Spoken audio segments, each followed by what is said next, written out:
वैष्णवा संगती सुख वाटे जीवा, वैष्णवा संगती सुख वाटे जीवा, आणि कमी देवा काही नेनो. गायनाचे उडे आपुलिया चंदे, मनाचे आनंदी आवडीने. लाज भय शंका दुराविला मान, नकळे साधन या परती. गायनाचे उडे आपुलिया चंदे, मनाचे आनंदी आवडीने. तुका म्हणी आता आपुल्या सायासी, तुका म्हणे आता आपुल्या सायासी. आम्हा जगदिसे सांभाळावे, गायनाचे उडे आपुलिया चंदे, मनाचे आनंदी आवडीने. विठ्ठल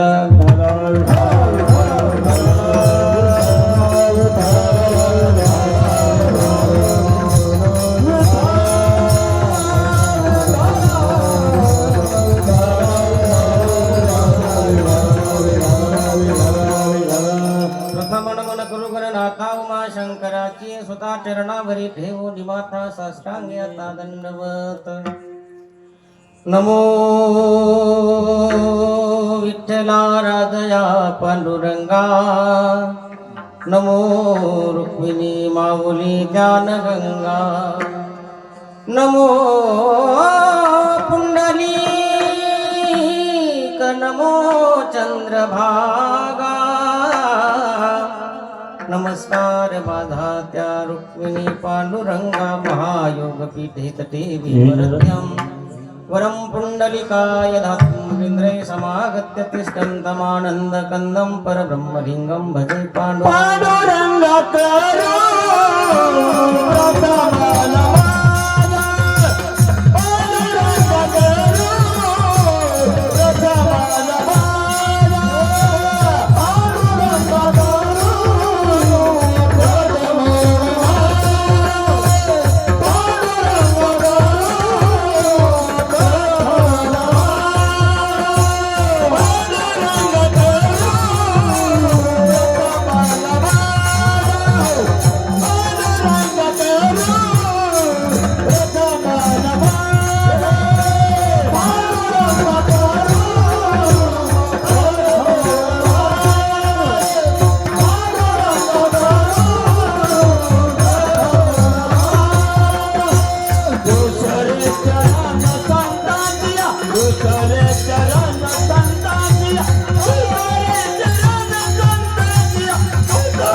पांडुरंगा गुरु प्रभवन दुसरे चरण संताचिया, त्यांच्या कृपादानी कथेचा विस्तारो.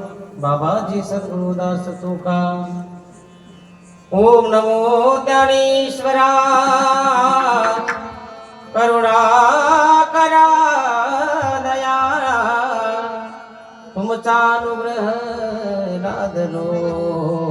पवन झालो चराचरी किंवा. नमो ज्ञानेश्वरा, नमो ज्ञानेश्वरा, निवृत्ती उधारा सोपान देवा. मुक्ताबाई नमो त्रिभुवन पावनी, आदत्रय जननी देवाची. श्री गुरु चरण सरोज रजनी जमन मुकुर सुधार.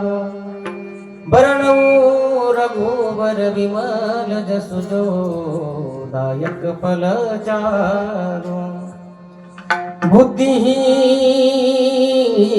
तनु जानिके सुमिरो पवन कुमार बल बुद्धि विद्या देवो मोहे हर कुकलेश विकार। ओम ब्रह्मानंदं परमसुखदं केवलं ज्ञानमूर्ति द्वन्द्वातीतं गगनसदृशं तत्त्वमस्यादिलक्षणम् एकं नित्यं विमलमचलं सर्वादिसाक्षिभूतं भावातीतं त्रिगुणरहितं सद्गुरुं तं नमामि। तपो ज्ञान वैराग्य भक्ति स्वरूपं सदा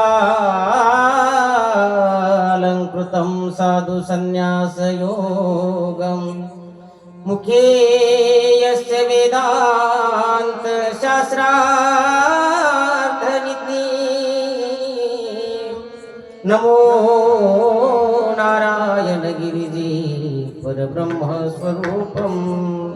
श्री संताची माता चरणावरी साष्टांग हे करे दंडवत। विश्रांती पावलो सांभाळा उत्तरी वाढवी अंतरी प्रेम सुख। सेवे लागी सेवक धारो तुमच्या लागलो निज चरणा। अहो जी स्वामी तुकया देवा यावरी न करावा अवहेरू धरा।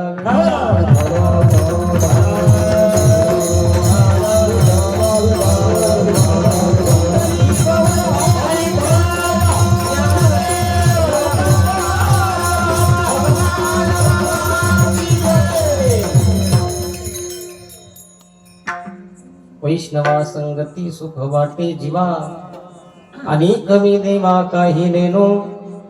गायनाचे उडे आपुलिया झंदे मनाचे आनंद आवडीने। प्रस्तुत प्राप्त प्रसंगी कीर्तन रूपी सेवेसाठी निवडलेला अभंग विश्ववंद्य महाराष्ट्र भूषण जगदमान्य जगदवंदनीय पंढरीश पांडुरंग परमात्म्याचे असणारे लाडके लढीवाळ आणि वैराग्याची मूर्तिवंत पुतळे त्यांनी तुमच्या माझ्या सर्वसामान्य जीवाच्या कल्याणासाठी स्वतःच्या आयुष्यातील अगदी क्षण न क्षण खर्च करून पंचम वेदरूपी गाथा ग्रंथाची निर्मिती केली। मायबाप सज्जना हो, हिंदवी स्वराज्याचे असणारे संस्थापक राजे शिव छत्रपती महाराजांचे आद्य धर्मगुरू म्हणून ज्यांची ओळख या विश्वात नव्हे स्वर्ग मृत्यू पाताळ या तीनही लोकांमध्ये भरून पुरून उरलेले आहे असे असणारे वैकुंठवासी देहो निवासी श्रीवंत योगी सद्गुरू श्री जगद्गुरु तुकोबराय यांचा असणारा गाथा प्रकरणातील असणारा 4 चरणाचा असणारा अभंग आज या ठिकाणी राष्ट्रसंत सद्गुरू श्री भगवान बाबा यांची असणारी ही पुण्यतिथी आहे। आणि या पुण्यतिथीच्या निमित्तानं आपण या ठिकाणी अतिशय भव्य दिव्य अशा प्रकारचं नियोजन कीर्तनाच्या रूपानं असेल, अन्नदानाच्या रूपानं असेल, सर्व गायनाचार्य असतील, मृदुंगाचार्य असतील, आपण सर्व श्रोतृगण वर्ग असेल, त्यामध्ये परिसरातील सर्व गुणीजन मंडळी असतील, विविध कार्यक्षेत्रातील मग सामाजिक क्षेत्रातील असतील, आध्यात्मिक क्षेत्रातील असतील, इतर सर्वच मान्यवर या ठिकाणी अतिशय छान अशा प्रकारचं नियोजन आणि शिस्तबद्ध अशा प्रकारचं नियोजन आज या ठिकाणी मला बघायला मिळालं। निश्चित स्वरूपानं आपल्या सर्वांसाठी या ठिकाणी एक भगवान बाबाची असणारी ही शिकवण आहे। परमार्थ कसा करावा या मृत्यू लोकात नव्हे नव्हे या महाराष्ट्रामध्ये सर्व संत मंडळींचं तुम्ही चरित्र जर अभ्यासलं ना महाराज, वारकरी संप्रदायाला एक शिस्त लावण्याचं काम ज्या संतांनी केलं ना महाराज, ते भगवान गडाचे भगवान बाबा। मग किती शिस्त लावली असेल? मी शक्यतो पांढरी चार मध्ये कधी कीर्तन करत नाही, कधी करतो बाबा, कधीच नाही करत। फक्त नामदेव महाराज शास्त्रींच्या मुखातून एक सहजच एक वाक्य सकाळी मी युट्यूबला ऐकलं। आता आज भगवान बाबाची पुण्यतिथी म्हणजे थोडासा अभ्यास करून येणं पण गरजेचं होतं। आणि फक्त एक वाक्य असं ऐकलं की भगवान बाबाची कीर्तन करण्याची जी पद्धत होती ना, किंवा कीर्तन करताना भागवत बाबा कोणत्या स्वरामध्ये करत होते, तर ती पांढरी चार होती। आणि म्हणून मी आज या ठिकाणी हा पांढरी चारचा स्वर निवडला। बाकी पांढरी चार मध्ये मी कीर्तन कधी करत नाही। विठ्ठल विठ्ठल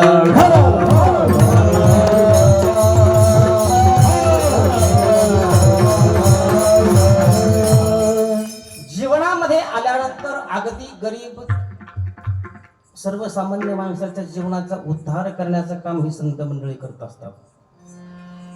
नव्हे नव्हे या मृत्यू लोकात आल्यानंतर त्या परमात्म्याचं भजन कसं करावं, कीर्तन कसं ऐकावं, नामस्मरण कसं करावं, आणि जीवनामध्ये परमार्थाची जी शिस्त आहे बघा तुम्ही, परमार्थात सुद्धा शिस्तीची फार गरज आहे.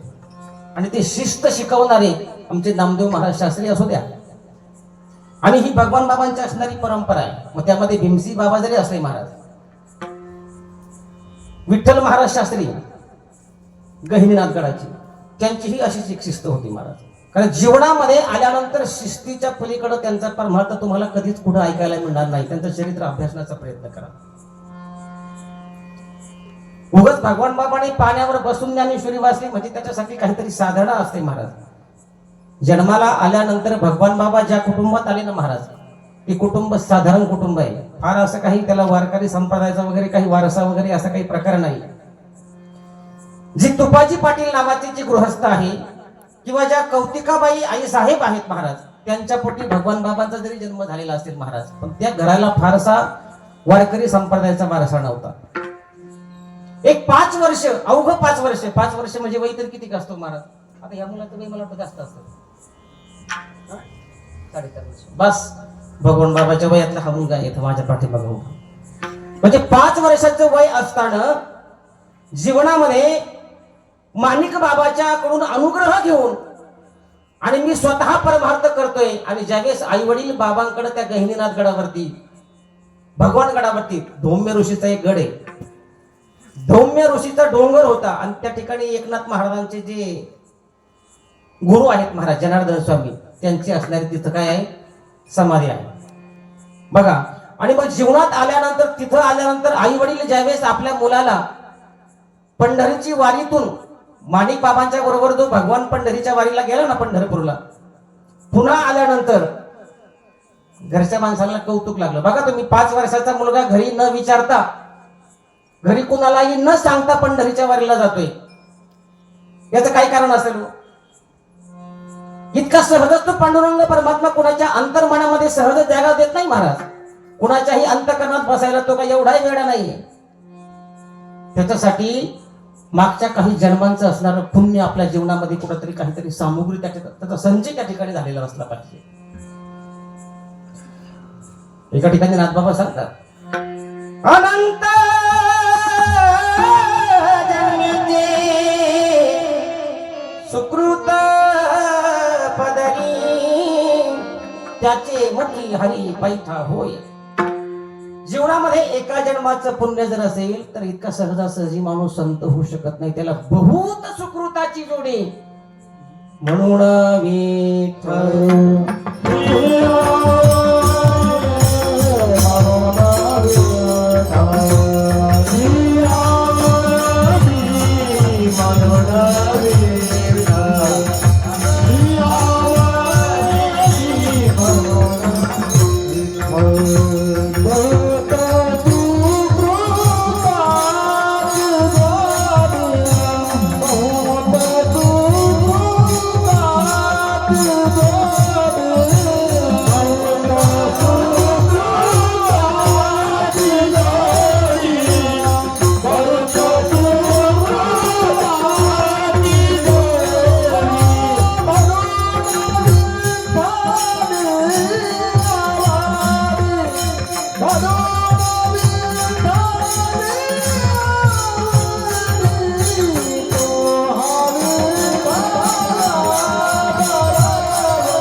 परमात्मा आवडण्यासाठी बहुत सुकृताची जोडी.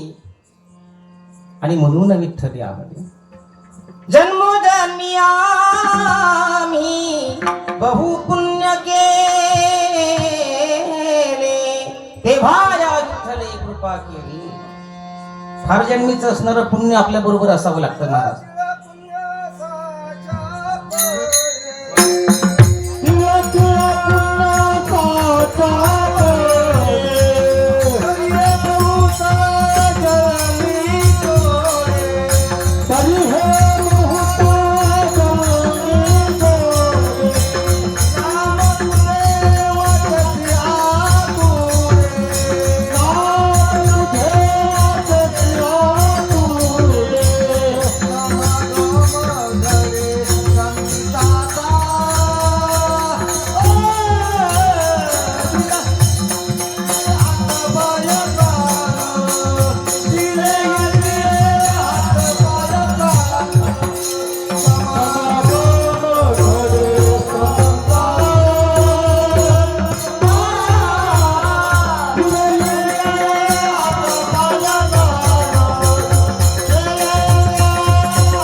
बघा तुम्ही, हा सण कोणता आहे?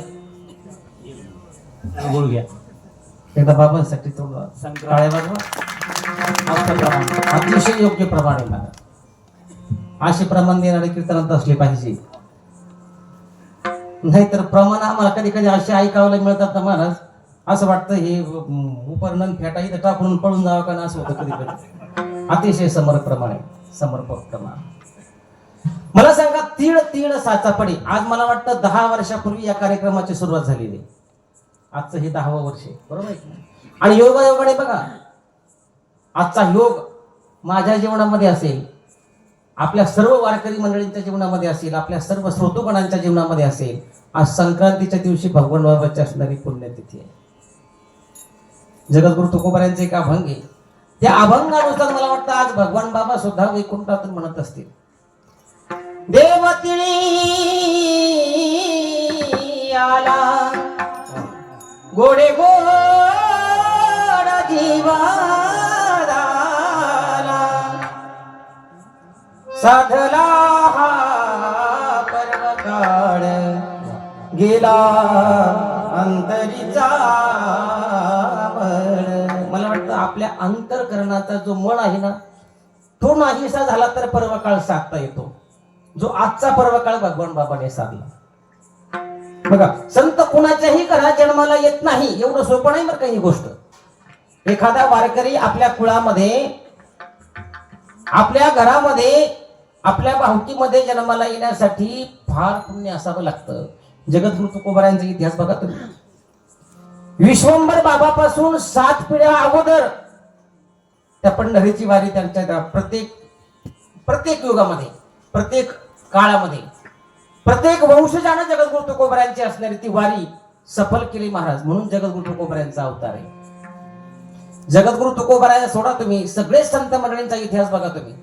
संत कोणाच्याही घरात जन्माला येत नाही, त्यासाठी जी आईची जी कुस आहे ना महाराज, ती पवित्र असावी लागते. भगवान बाबा कौतिका आई साहेबांच्या पोटी जन्माला आले. मला सांगा, त्या कौतिका आई साहेबांचं फार मागच्या जन्माचं काहीतरी पुण्य असेल. तुपाची बाबांचं असणारं जे बीज होतं महाराज, ते बीज काहीतरी शुद्ध असेल महाराज. कारण शुद्ध बीजापोटी फळे रसाळ गोमटी, मुखी अमृताची वाणी, देह देवाचे कारणी. स्वतःचा देह चंदनासारखे झिजवतात महाराज. ते का झिजवतात मला सांगा. काही वेळेला तुम्हाला बघायला मिळतं, आपण जगद्गुरु तुकोबरायांची गाथा असेल, नाथबाबांची गाथा असेल, नामदेव महाराजांची गाथा असेल, सर्व गाथा प्रकरण तुम्ही तपासण्याचा प्रयत्न करा.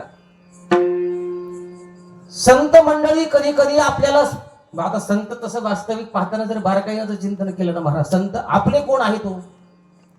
इथं उपस्थित असलेले वारकरी संत तसे आपले कोण आहेत? तुम्ही संत माय बाप कृपावंत, कायमी पतित कीर्तिमान,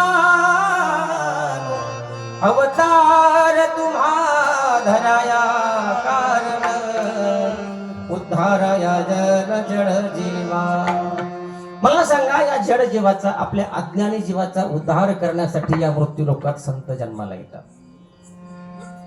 आणि संत जन्माला आल्यानंतर तुम्ही बारकाईनं चिंतन करा, संत येतातही वैकुंठावरून. आम्ही वैकुंठवासी,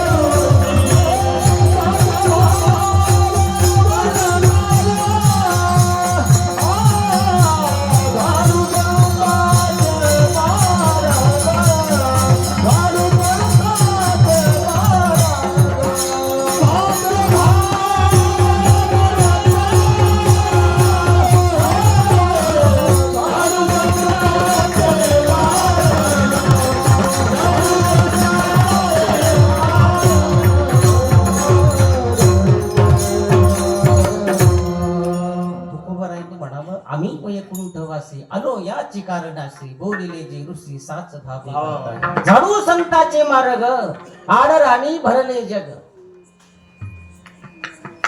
अज्ञानी असणाऱ्या जीवाचं कल्याण करण्यासाठी संत मंडळी वैकुंठात येतात. नवे नवे त्यांचं मूळ स्वरूप आहे महाराज, ते वैकुंठातच असतं.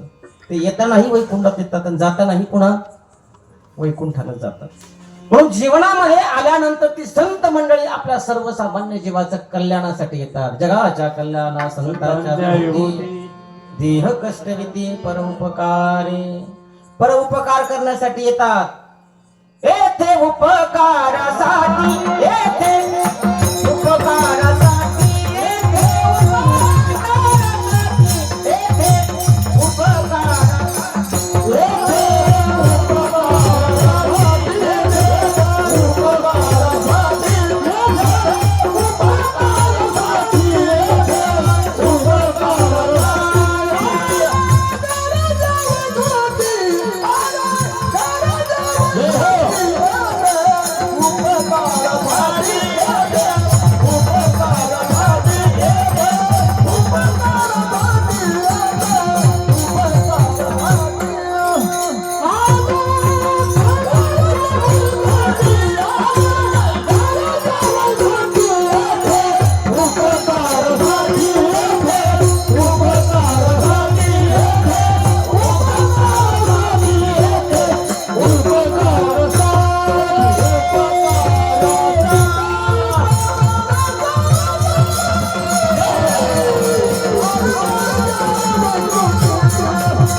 आनंद बाबा जर पाहिलं तर वैपा किती, पण माणूस बिंबीच्या देठापासून आवडते. त्या माऊलींचे नाव माहिती नाही. पंढरीनाथ बुवा, आमचे शंभू बाबा किती ताकदीनं वाजवतात. आमचे त्र्यंबक बाबा सानप काय छान हार्मोनियम वाजवतात महाराज. मी आमचे असणारे नवाळे बाबा आहेत, आमच्या बरोबर आलेले हरिभक्त परायण शिवाजी महाराज आहेत, आमच्या परिसराचं भूषण आहे. आणि म्हणून जीवनामध्ये आल्यानंतर संत आपल्यावरती उपकार करण्यासाठी येतात. बुडत हि जन नदी कवी डोळा येतो कळवळा म्हणून या. मला सांगा, तुम्ही म्हणता संत आपल्यावर उपकार करतात, उपकार करतात, उपकार करतात, पण उपकार कोणत्या माध्यमातून करतात हो? कोणत्या माध्यमातून आपल्यावर उपकार करतात? संतांचे उपकार तुम्हाला माहिती आहे का? संतांचे उपकार सहज बोलणे हित उपदेश करुणी सायास म्हणून जीवनामध्ये सगळ्या गोष्टी करा महाराज. तुम्ही प्रपंच सोडून देऊ नका. भगवान बाबांची शिकवण आहे. प्रपंच दणकून सणकून करा, पण प्रपंचाबरोबर परमार्थाची सुद्धा जोडी असली पाहिजे. आमचे रामदास स्वामी एका ठिकाणी सांगतात, प्रपंच करा माने टका तो कुठे न दिसू द्यावा फाटका. बघा तुम्ही, भगवान बाबांचा असणारा जो परमार्थ आहे ना, हा श्रीमंत परमार्थ आहे बरं का. अजून दुसरी गोष्ट सांगतो, भगवान बाबांच्या बाबतीमध्ये अजून दुसरी गोष्ट सांगतो. ज्यावेळेस भगवान बाबांची असणारी एक अंगठी जुनी ओळख म्हणून भीमसिंह बाबांकडे आली, तीच अंगठी पुन्हा नामदेव महाराज शास्त्रींकडे आली. त्यात नामदेव महाराज शास्त्रींनी 2004 मध्ये ती अंगठी आपल्या ताब्यात घेतली. पण दिसायला ती पाचूची अंगठी होती. दिसायला साधारण दिसते पाचूची अंगठी, पण त्या पाचूच्या अंगठीमध्ये असणारे जुन्या काळचे असणारे हिरे होते. हिरे होते. त्या पाचूच्या अंगठीत किती हिरे असतात? 5. पाचूच्या अंगठीत किती हिरे असतात? 5. म्हणून ती पाचूची अंगठी बरं का. आणि पंचधातूपासून आणि 5 हिऱ्यापासून बनवलेली अंगठी, तिचं नाव पाचूची अंगठी. नामदेव महाराज शास्त्री सांगतात, 2004 साली त्या अंगठीची किंमत मला काही माहिती नव्हती, परंतु जुनी परंपरा आहे. बघा तुम्ही, छत्रपती शिवाजी महाराजांचे असणारे जे बिछवे आहेत, तलवारी आहेत, ज्या काही जुन्या गोष्टी आहेत ना, तो आजही संग्रहित आहेत किल्ल्यांवरती, तुम्हाला ते बघायला मिळतील. तसं भगवान बाबांची ती असणारी जी अंगठी आहे ना महाराज, ती अंगठी एक संग्रहामध्ये आजही भगवानगडावरती या ठिकाणी आपल्याला बघायला मिळेल. मला सांगा, तीच अंगठी एकदा नामदेव महाराज शास्त्री मुंबईमध्ये कीर्तनाला गेल्यानंतर सहजच शास्त्री महाराजांनी ती अंगठी एका सोनाराकडे नव्हे, सोनाराला त्या अंगठीची किंमत कळणार नाही, हिऱ्याची किंमत तो रत्न पारखे होता ना महाराज, त्याच्याकडे नेऊन ती अंगठीची किंमत दाखवण्याचा प्रयत्न केला. त्या एका अंगठीच्या एका हिऱ्याची किंमत 2004 साली 10 लाख रुपये होती. किती? 10 लाख रुपये होती. मग 5 हिऱ्यांची किंमत किती झाली? 50 लाख. मला सांगा, त्या काळामध्ये 50 लाखाच्या हिऱ्याची अंगठी भगवान बाबा वापरत होती. भगवान बाबांचा इतिहास काय इतका सर्वसामान्य इतिहास नाही महाराज. मला सांगा, ज्यावेळेस ते धौम्य ऋषीच्या त्या गडावरती आले, धौम्य ऋषी म्हणजे पांडवांचे असणारे गुरु, जे 5 पांडव होते ना महाराज, अर्जुन, नकुल, सहदेव, भीम, धर्मराज, त्यांचे असणारे जे गुरु आहे, ते धौम्य ऋषींचा तो असणारा तो गड होता, तो डोंगर होता. तिथे काही कुठल्याही प्रकारचं मंदिर, कुठल्याही प्रकारचा मठ वगैरे नव्हता, फक्त धौम्य ऋषीचा डोंगर म्हणून तो प्रसिद्ध होता. ज्यावेळेस बाबा त्या गडावरती आले सुरुवातीला, कारण पहिल्या गडावरती ज्यावेळेस भीमसिंह बाबांच्या नंतर त्यांचा असणारा जो काही दुसरा समाज होता ना महाराज, त्या समाजानं थोडासा छळ करण्याचा प्रयत्न केला. मग त्याच्यासाठी भगवान बाबांना सुद्धा भरपूर त्रास दिला महाराज लोकांनी. आणि संत मंडळी तिथंच तयार होतात महाराज. खऱ्याला काय असते महाराज? कानच असते. लोखंड असेल, लोखंडाला कोणी कान सोडून बघायचं काही काम नाही. पण सोनं असतं ना महाराज, प्युअर 24 कॅरेटचं सोनं, त्याला अगोदर सोनार थोडासा घासून वगैरे बघतो. तसा प्रकारे महाराज, म्हणून जीवनामध्ये जी संत मंडळी आहेत ना महाराज, ती संत मंडळींना आयुष्यभर त्रासच झाला महाराज. तुम्ही सगळ्या संतांचा अभ्यास करा. आता काही कीर्तनकार लोक सहज म्हणतात, आम्हाला फार त्रास आहे, आम्हाला फार त्रास आहे. अरे 50 लाखाच्या गाडीत फिरतो, 50 हजार रुपये तू ठरवून पाकिट घेतो, नेमकं तुला त्रास कशाचा? खायला जशा नाही तशा पंक्ती, संत पंक्ती काही लहान लहान नसतात महाराज या लोकांच्या. सांगायला फक्त वैराग्य आहे. अरे जीवनामध्ये आल्यानंतर जो जुना परमात्मा आहे ना, परमार्थ आहे ना संतांचा, तो संतांचा परमार्थ कुठेतरी तुम्ही तपासण्याचा प्रयत्न करा. माझ्या ज्ञानेश्वर महाराजांना त्यांच्या जीवनामध्ये मांडे खावीशी म्हटले महाराज मांडे. अहो भिक्षा मागून सुद्धा त्यांना कोणी पीठ सुद्धा दिलं नाही हो. भिक्षा मागून त्यांना कोणी पीठ दिलं नाही. पीठ दिलं इकडून तिकडून एका ठिकाणून पीठ मिळालं म्हणून खापर आणायला गेलाय का महाराज इथं. ते खापर सुद्धा फोडून टाकलंय. संत मंडळींना जीवनामध्ये त्रास झाला किती. सद्गुरु सच्चिदानंद साईबाबांनी दिवाळीच्या दिवशी दिवे पेटवण्यासाठी कुठेतरी तेल मागण्याचा प्रयत्न केला. तेल नाही दिलं. बघा जीवनामध्ये चमत्कार. तर साईबाबानं पाण्यावरती दिवे त्या ठिकाणी शिर्डीमध्ये, आजची शिर्डी सगळी लखलखीत झाली होती त्या काळात. मला सांगा जीवनामध्ये संतांचं सामर्थ्य फार मोठं आहे. संतांचा महिमा हा अगणित महिमा आहे. ज्ञानेश्वर महाराजांनी निर्जीव भिंत चालवण्याचं काम केलंय. ज्ञानेश्वर महाराजांनी नुसतं निर्जीव भिंत चालवली नाही, रेड्याच्या मुखातून वेद बोलवले पैठण क्षेत्रामध्ये. तुमच्या मला संतांचं चरित्र समजण्यासाठी नाही बरं का. प्रत्यक्ष पैठणी भटी केला वाद. त्या ब्राह्मणांबरोबर वाद विवादामध्ये त्या ठिकाणी त्या महिषासुराच्या मुखातून त्यांनी त्या ठिकाणी वेद बोलवण्याचा प्रयत्न केलेला. महिषी पुत्रा मुखे बोलवणे श्रुती, चालवणे भिंती बैसोनी. त्यांचं सामर्थ्य तसं काही सोपं नव्हतं. तुम्ही म्हणाल म्हशीच्या पुत्राच्या म्हणजे रेड्याच्या मुखातून वेद बोलवले असतील, भिंत चालवली असेल, मग नाथबाबांना मांडे तयार करण्यासाठी खापरच घरी तयार करता आलं नाही का. भिंत चालवली ती समाजाला परमार्थ समजावा म्हणून. भिंत चालवली कशासाठी, चांगदेव महाराजांचं गर्वहरण व्हावं म्हणून. लक्षात घ्या बरं का तुम्ही. परमार्थामध्ये कसल्याही प्रकारचा अहंकार असेल, अभिमान असेल तर जीवनामध्ये तो माणूस कधीही परमार्थिक असू शकत नाही.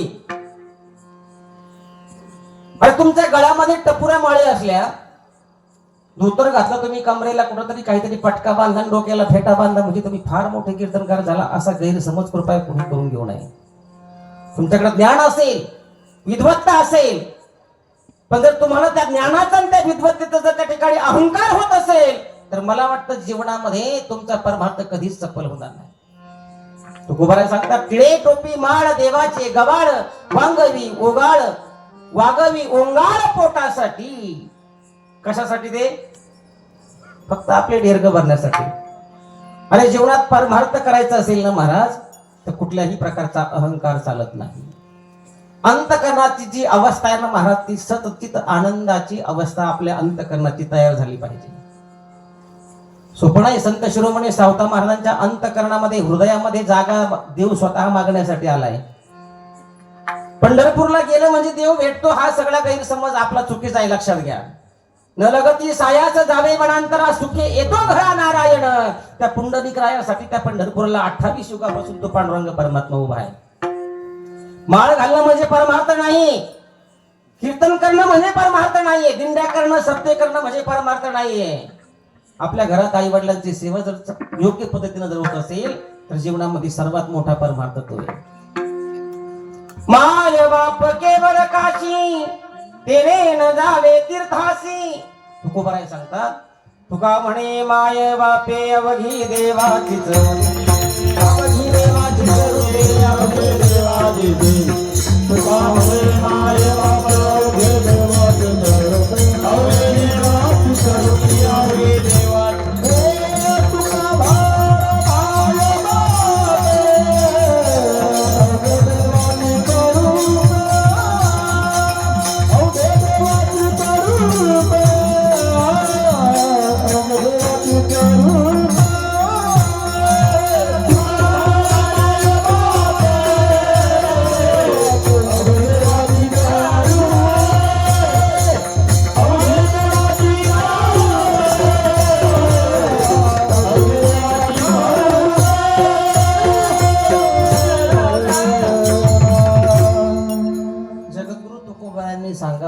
तेव्हा म्हणे माय बापे अवघी देवाचीच रूपे.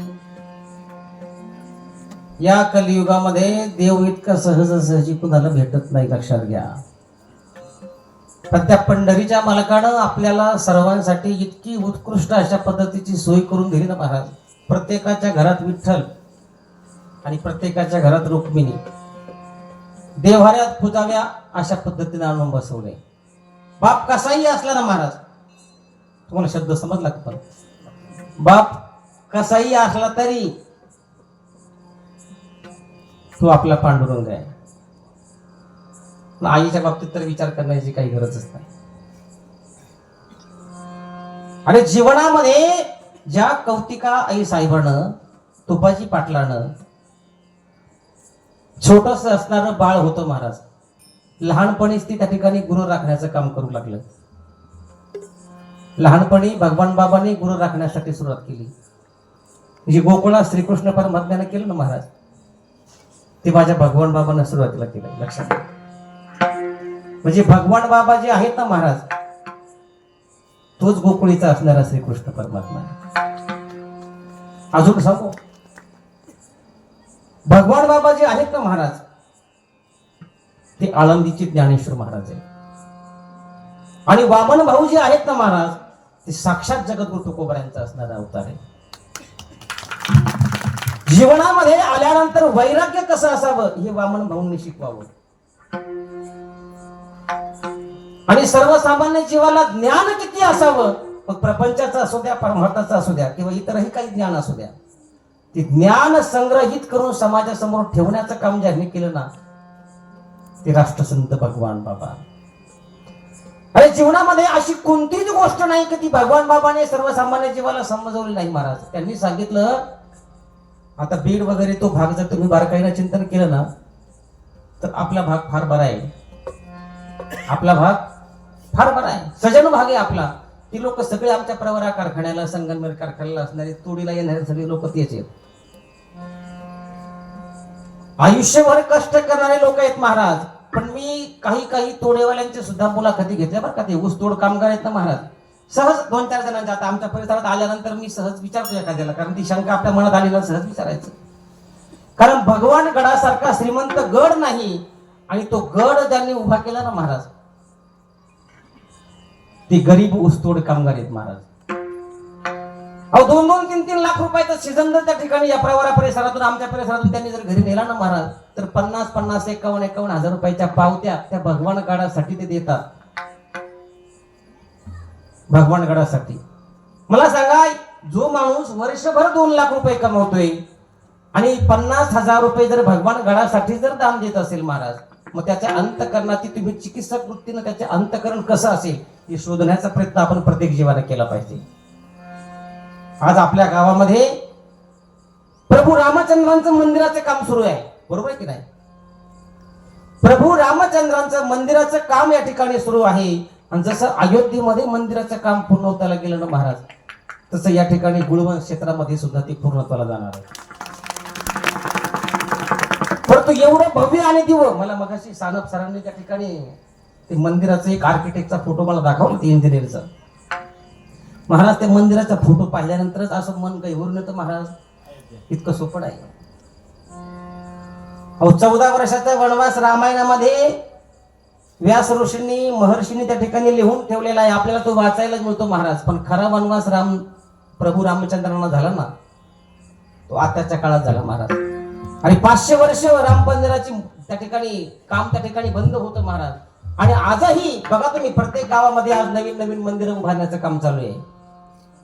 मला सांगा, जीवनामध्ये पैसा तर प्रत्येक जण कमावतोच नाही, असा विषय नाही.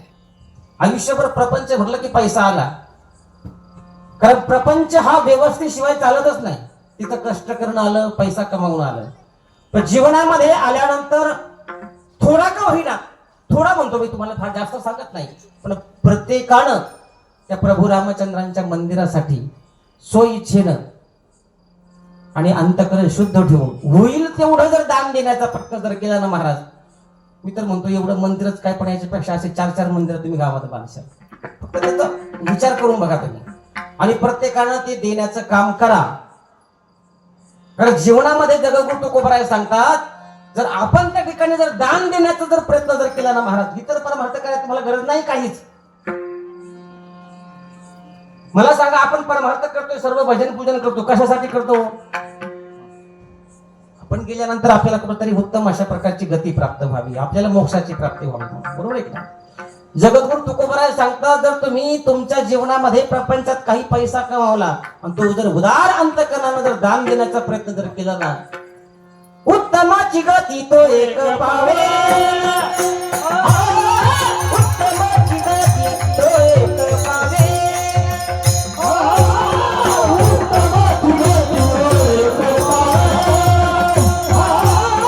उत्तमाची गती तो एक पावे, उत्तमाची गती तो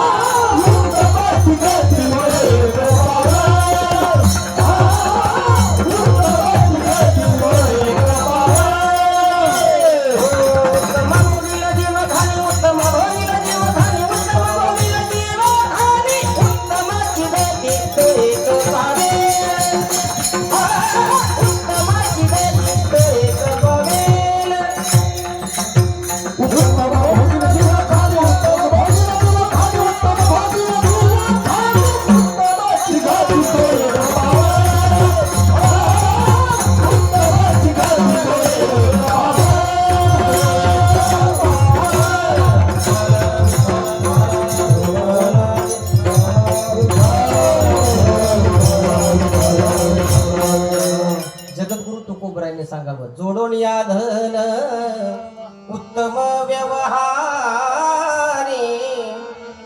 उदास विचारे वेच करे, आणि मग उत्तमची गती तो एक पावेल, उत्तम भोगील जीव खान. जे आपण काही प्रपंचामध्ये धनाचा संग्रह करण्याचा प्रयत्न करू, त्याच्यातून छोटासा खारीचा वाटा का होईना आपण पारमार्थिक क्षेत्रासाठी. मग बघा तुम्ही, आज मला वाटतं मारुती भिकाजी सानप बरोबर आहे ना, माझ्या समोर बसले, त्यांच्याकडे टाळ्या वाजवा दादा वगैरे. मला सांगा, आयुष्यामध्ये माणसाला ही कल्पना सुचणं इतकं सोपं नाही बरं का. आज अन्नदान वगैरे सगळं त्यांचं आहे, बरोबर आहे ना. हा, फक्त कीर्तन सौजन्य, पण कीर्तन सौजन्य म्हणजे काय सोपं नाही महाराज. ज्ञानदान म्हणजे काय सोपं नाही. अन्नदान तरी समजा तुम्ही सर्व मंडळींनी म्हणून एकत्रित येऊन करण्याचं काम केलं असेल, पण कीर्तनासाठी काय आता काही पैसा काही कमी लागत नाही. मग अशी तुम्हाला मी सांगितलं, भगवान बाबांचा जो परमार्थ होता ना, उच्च कोटीचा परमार्थ होता, तो आर्थिक स्थितीनं बलाढ्य होता. तुम्ही बघा, भगवान बाबाच्या असणारे कानातील कुंडल बघा. जुन्या काळात भगवान बाबांच्या पायामध्ये सोन्याचे कडे होते, हे नामदेव शास्त्रींच्या मुखातून मी ऐकलंय. आणि नुसते सोन्याचे कडे नाही, जीवनात फक्त राहणीमान प्राप्तीत नाही महाराज, तर आयुष्यात बुद्धी सुद्धा सतेज असावी लागते. नुसतं माणूस दिसायला आकर्षक असेल महाराजांनी, शरीरात ताकद असेल म्हणून तो परमार्थ करू शकतो असं नाहीये. तुम्हाला मगाशी मी सांगून गेलो, जीवनामध्ये अनंत जन्मीचे सुकृत पदरी त्याचे मुखी हरी पैठा होय. आणि ते सुकृत जे आहे ना महाराज, ती संत मंडळी आपल्या बरोबर फार जन्मोजन्मीपासून बरोबर घेऊन येत असतात. जगद्गुरु तुकोबरायांचा असणारा अभंग आहे, वैष्णवा संगती सुख वाटे जीवा. काय म्हटले तुकोबराया? वैष्णवा संगती सुख वाटे जीवा. कुणाला म्हणायचंय वैष्णव नेमकं? भक्ताचे प्रकार शास्त्र 5 सांगतं. त्यामध्ये सौर भक्त आहे, त्यामध्ये शाक्त भक्त आहे, त्यामध्ये शिवभक्त आहे, आणि त्यामध्ये वैष्णव भक्त आहे. मला सांगा, आपण कोणत्या यादीत मोडतो? मला सांगा, मला वैष्णव कुणाला म्हणायचं नेमकं? शाक्त भक्त कुणाला म्हणायचं? अहो, शाक्त भक्त म्हणजे देवीची जी आराधना करतात ना, त्या लोकांना आपण काय म्हणतो? शाक्त भक्त. बरं, शैव भक्त कुणाला म्हणायचं? जे शिवाची आराधना करतात त्यांना काय म्हणायचं? शिवभक्त म्हणायचं. सौर भक्त कुणाला म्हणायचं? सौर भक्त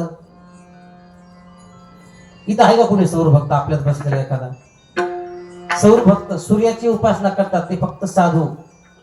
साधू लोक करतात, जे संन्यास आश्रम ज्यांनी स्वीकारलेला आहे ते लोक करतात, बरोबर आहे की नाही? बरं, वैष्णव कुणाला म्हणायचं? वैष्णव कुणाला म्हणायचं ते सांगा ना. वैष्णव कुणाला म्हणायचं? शिवभक्त. वारकऱ्यांना म्हणायचं, बरोबर आहे का? मग वारकरी कोणाला म्हणायचं? शिवभक्त. वैष्णव म्हणजे कोण? वैष्णव अवधी देवावरी माया, अवधी देवावरी माया, अवधी देवावरी माया.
वैष्णव तो दया अवघी देवावरी माया.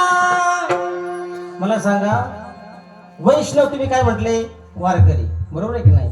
वारकरी म्हणजे वैष्णव. आपण कोणत्या यादीत मोडतो इथं? फक्त आता ह्या मंडप मध्ये सांगा, बाहेरचे नका सांगू. आपण कोणत्या यादीत मोडतो? वैष्णव का? हा? आपण कोणत्या यादीत मोडतो? जो विष्णूची पूजा करतो तो वैष्णव. आपण कोणाची पूजा करतो? विठ्ठल आणि विष्णू काही वेगळा नाही, हा लक्षात घ्या.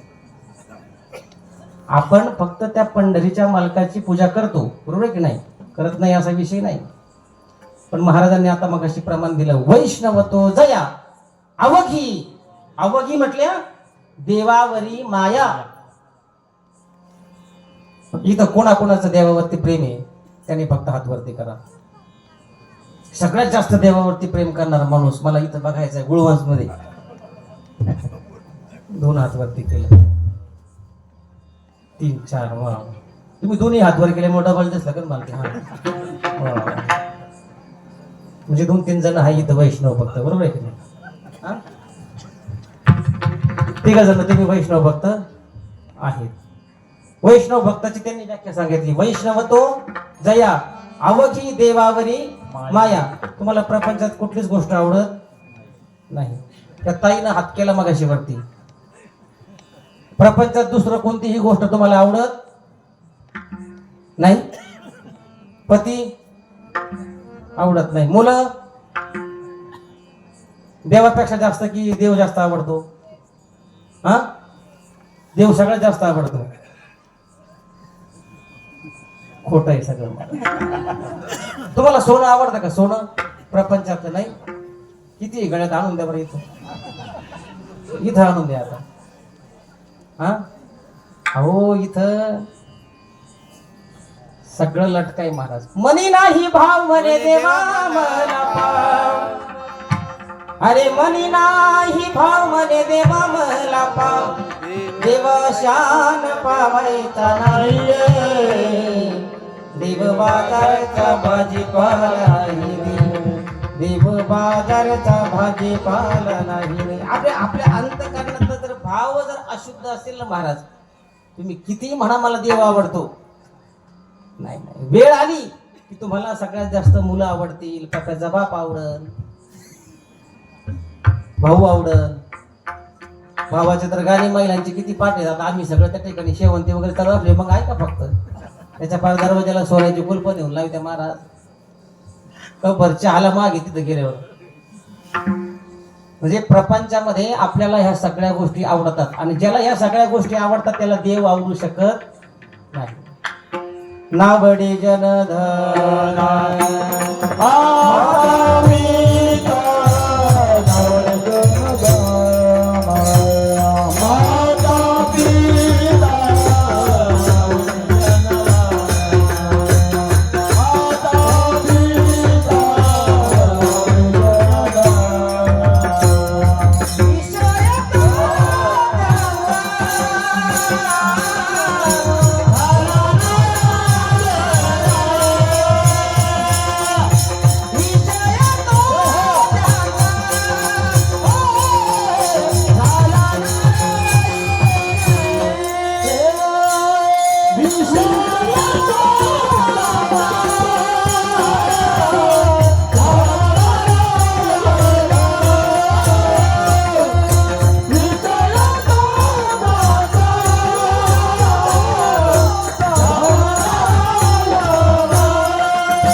वैष्णवाची दुसरी व्याख्या विषय तो त्यांचा झाला नारायण नावडे जन धन माता पिता. मला सांगा आता आपण जर वारकरी जर म्हणू लागलो आपण आपल्यालाच गळ्यात टाळ घातला म्हणजे वारकरी होत नाही, लक्षात घ्या. भजन कीर्तन करणं म्हणजे वैष्णव होत नाही. लोक सहज म्हणतात आम्ही वैष्णव आहे, आम्ही वारकरी आहोत. लोक सहज म्हणतात ना आम्ही वारकरी आहोत. वारकरी म्हणजे काय एवढं सोपं नाही. होय होय वारकरी पाहे पाहे रे पंढरी. मला सांगा आपण वारकरी म्हणून इथून पंढरपूरला निघतो महाराज. तिथं गेल्यानंतर चिंगीला खुळखुळा तरी घेईल, कुठंतरी पोळपाट लाटले तरी पाहतील, प्लास्टिकचे टोपले तरी घेईल, डोक्याला लावायला गजरी तरी घेईन प्लास्टिकची. मला सांगा जीवनात परमार्थ करायचा अशाने परमार्थ होईल का? अंतकरणाची अवस्था त्याची बदलते ना. ज्याला जनही आवडत नाही, ज्याला धनही आवडत नाही, ज्याला माता पिताही आवडत नाही. माता पिता कुणाला कुणाला आवडत नाही? इथं हात वरती करा बरं. आता संतांना माता पिता आवडत नाही, लक्षात. संतांना बायको आवडत नाही. बाईला मेली मुक्त झाली तो कोबराय म्हटले आणि मग माझी परमात्म्याला खरी सुरुवात झाली. म्हणजे प्रपंचातल्या ज्या गोष्टी आहेत ना महाराज त्या सगळ्या वर्ज्य करून संत मंडळी ज्या वैराग्य अवस्थेला प्राप्त होतात ना ते असणारे आमचे संत भगवान बाबा आहे. जीवनामध्ये असणार त्यांचा तर संन्यासच आहे. त्यांनी काही प्रपंचाकडे कधी रोखूनही पाहिलं नाही. ते काय संन्यासाश्रमातले साधू माणसे, ते काय असे काय प्रपंच करून संसार करणाऱ्यामध्ये नव्हते. मग प्रपंच करायचा नाही का हा प्रश्न आहे माझा. प्रपंच करायची गरज नाही का इथं? मला सांगा तुम्हाला प्रपंच. बरं तुम्ही म्हणलात प्रपंचामध्ये गोष्टी आवडू नये, प्रपंच करावा, प्रपंच सोडून देऊ नका. संसारी असावे असोनी नसावे, भजन करावे वेळोवेळा, याच जन्मी ओळखी करा आत्माराम. संसारी संभ्रम भोगू नका. या संसारामध्ये कुठल्याही संभ्रम अवस्थेमध्ये राहण्याची गरज नाही. या जन्मामध्ये आणि या जन्मामध्ये ही गोष्ट शक्य आहे. परमार्थ करणं फक्त मानव देहाला शक्य आहे महाराज. 84 लक्ष योनीमध्ये भरपूर जीव या मृत्यू लोक जन्माला आलेले आहेत. त्यामध्ये काही वृक्ष खाणीमध्ये असतील, काही पशु असतील, काही जनावर असतील, भूचर असतील, जलचर असतील, खेचर असतील, कितीतरी प्राणी आहेत महाराज. पण त्या प्राण्यांना त्या परमार्थिक साधनेचं ज्ञान कसल्याही प्रकारचं नाही. आणि हे ज्ञान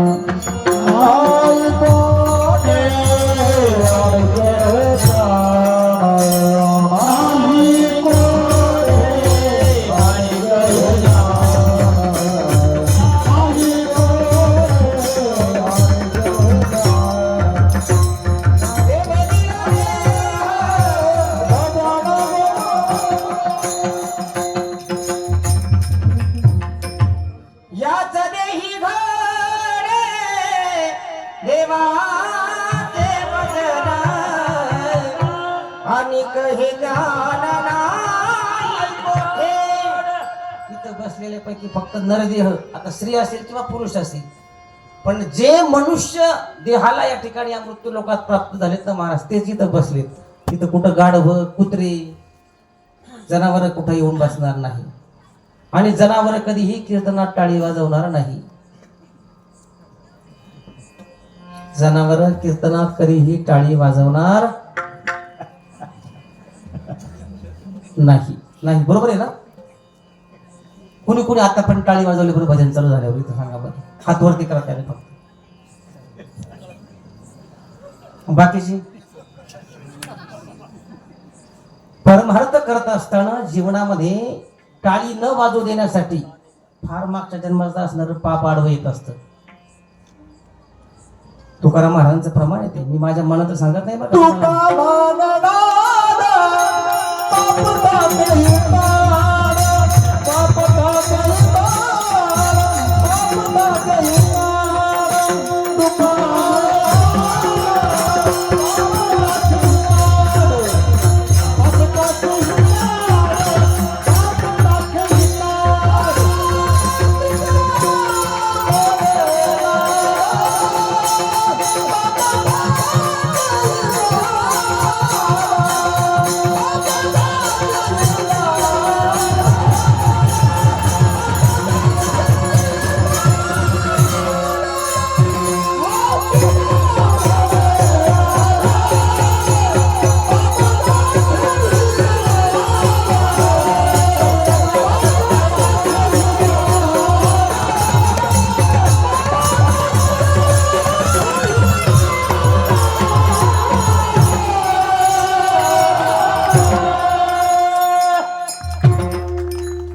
तुका म्हणे नाड पाप ठाके हिता आड.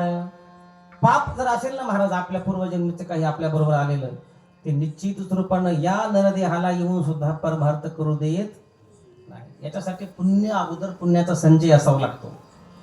म्हणून अशी मी सांगून गेलो, जन्मोजन्मी आम्ही बहु पुण्य केले, तेव्हा या विठ्ठले कृपा केली. बाकी तसं विठ्ठल तो पांडुरंग परमात्मा इतका सहजासहजी कुणावर कृपा करत नाही.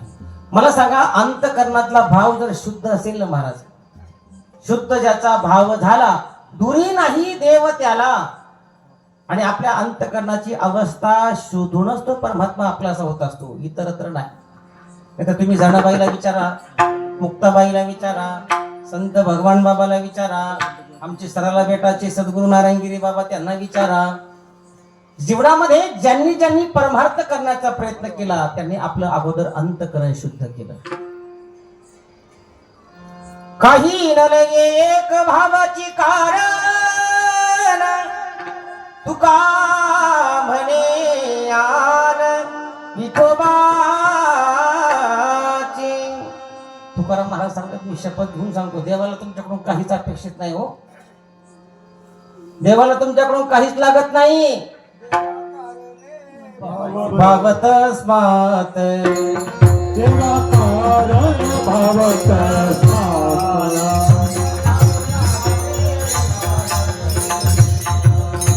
त्यावे भारत नगरीत झाले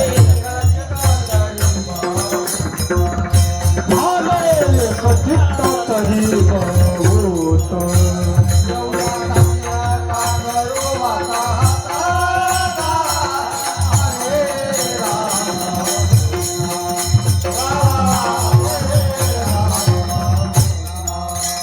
एवढा सखीनाचा करुवाचा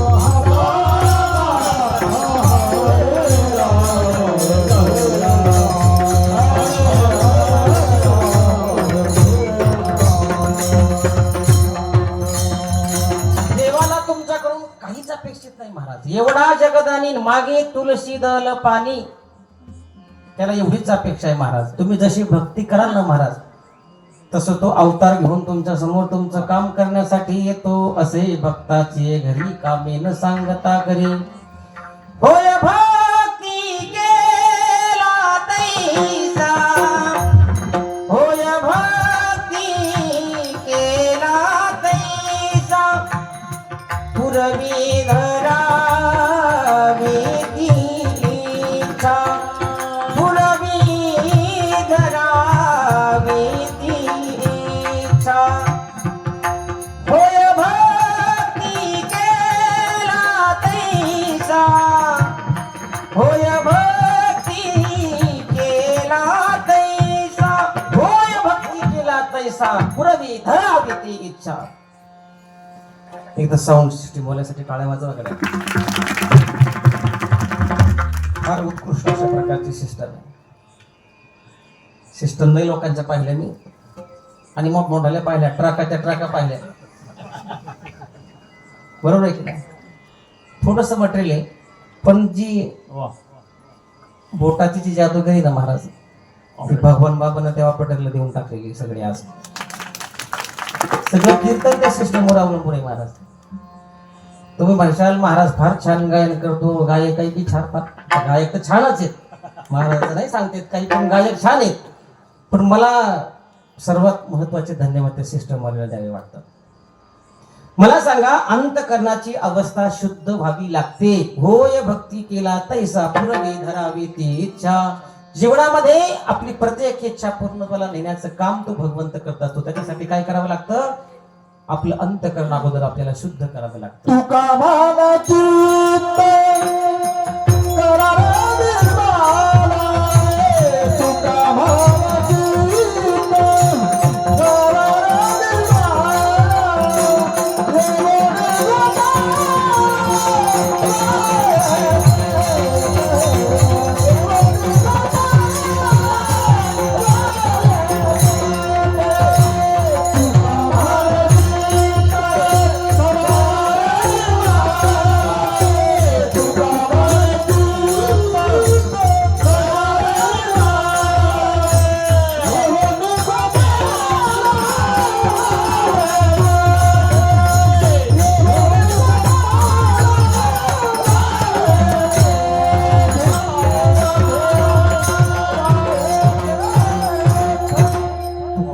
सांगावं तुका म्हणे चित्त करारे निर्मळ योनी गोपाळ राही तेथे. चित्त निर्मळ केलं की तो परमात्मा आपल्या अंतकरणात वास करत असतो.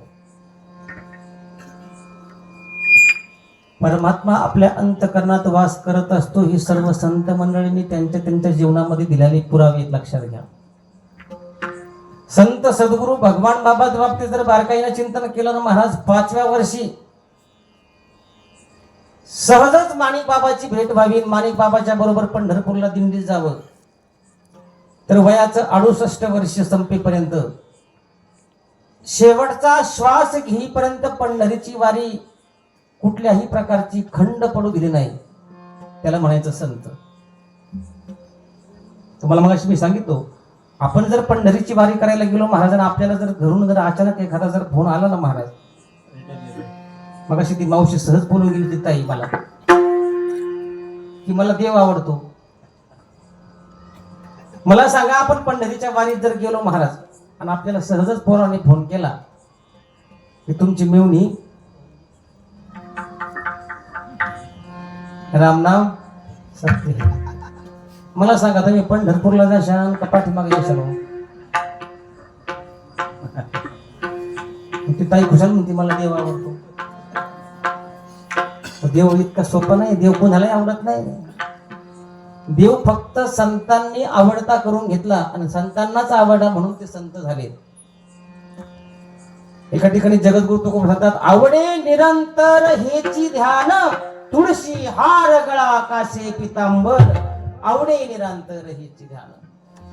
जीवनामध्ये माणूस सुखासाठी काय करतो मोठा आट्टा हसताना प्रयत्न करत असतो. मला प्रत्येक जण प्रपंचामध्ये कशाला अपेक्षा आहे आपल्याला फक्त सुखाची अपेक्षा आहे. जीवनामध्ये पैसा नसेल तरी चालेल शरीर जर एखादा हात पाय नसेल तरी चालेल महाराज पण ते शरीर आपलं किंवा आपण या प्रपंचामध्ये सुखी असलं पाहिजे. आपले मुलं बाळ या प्रपंचात सुखी असलं पाहिजे आणि जीवनामध्ये आपले जे आप्तेष्ट मित्र परिवार आहे ते सर्व सुखी राहिले पाहिजे हा प्रत्येक जण विचार करतो महाराज. तसं होतं का. सुख हेची ठाई बहु पायी संताची या. फक्त संतांच्या चरणावरती सुख हे लक्षात घ्या. आणि सुख जर तुम्हाला शोधायचं असेल तर सुखा लागी करीशी तळमळ, तरी तू पंढरीशी जाय एक वेळ, मग तू अवघाची सुखरूप होशी, जन्मोजन्मीचे दुःख विसरशी. जन्मोजन्मीचं दुःख विसरण्याचं काम कोण करतं? ती पंढरीची वारी करते. म्हणून पंढरीची वारी करायची. पंढरीची वारी देव भेटण्यासाठी नाही, देव भेटण्यासाठी पंढरीची वारी या महाराष्ट्रात फक्त एकाच महात्म्याने केली, संत कुर्मदास. बरोबर आहे की नाही? संत कुर्मदासानं भानुदास महाराजांच्या कीर्तनातला प्रसंग ऐकला. सुंदर ते ध्यान उभे विटेवरी बर कटेवरी ठेवून या, तुळशी हार गळा कासे पितांबर आवडे निरंतर हीच जन. याच अभंगावरती भानुदास महाराजांना कीर्तन केलं. आणि उद्या दिंडीचं प्रस्थान होणार आहे. अहो वयाचं असणार 28 ते 30 वर्षाचं वय असेल कुर्मदासाचं. मला सांगा, म्हातारी झालेली आई आहे, लहान बाळ कुणीही कडेवर घेईल महाराज, पण 28-30 वर्षाचं असणारा तरुण मुलगा आणि वयाचं असणारं 55 ते 60 वर्षाचं वय असताना मुलगा पाठपोळी घेणं एवढं सोपं नाही. पण स्वतःच्या आईनं सांगितलं, मला आता तुला उचलणं शक्य नाहीये.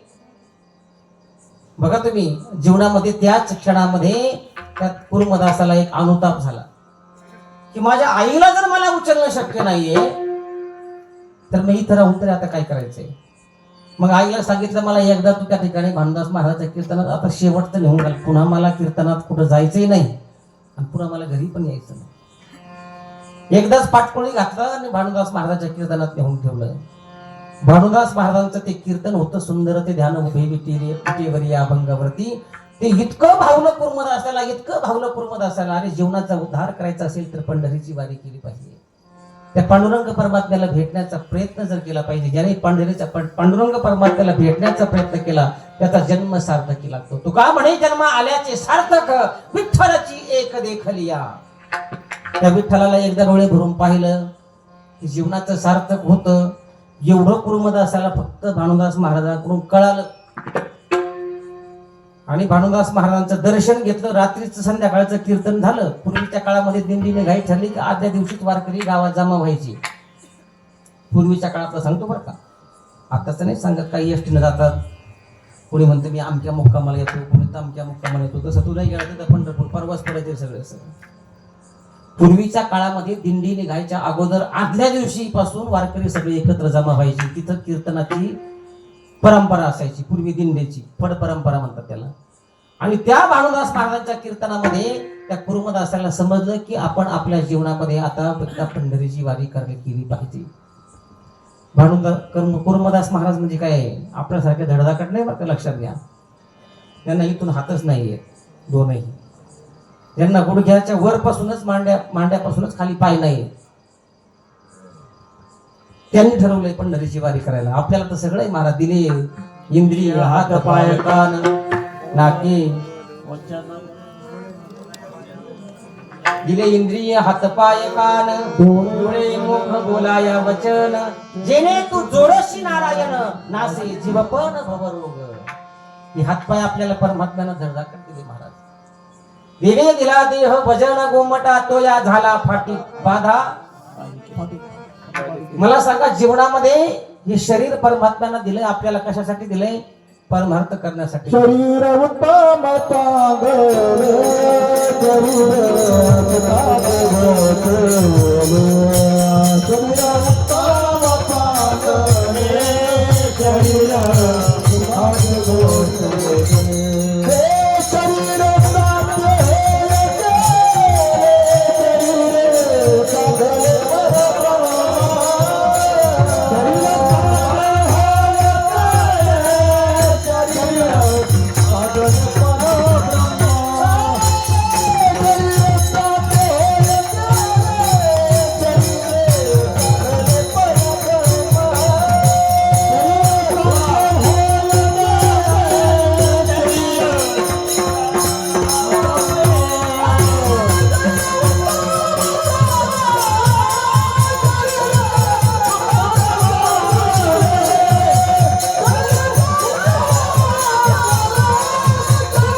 शरीर साध्य होय केले शरीर झाले परब्रह्म.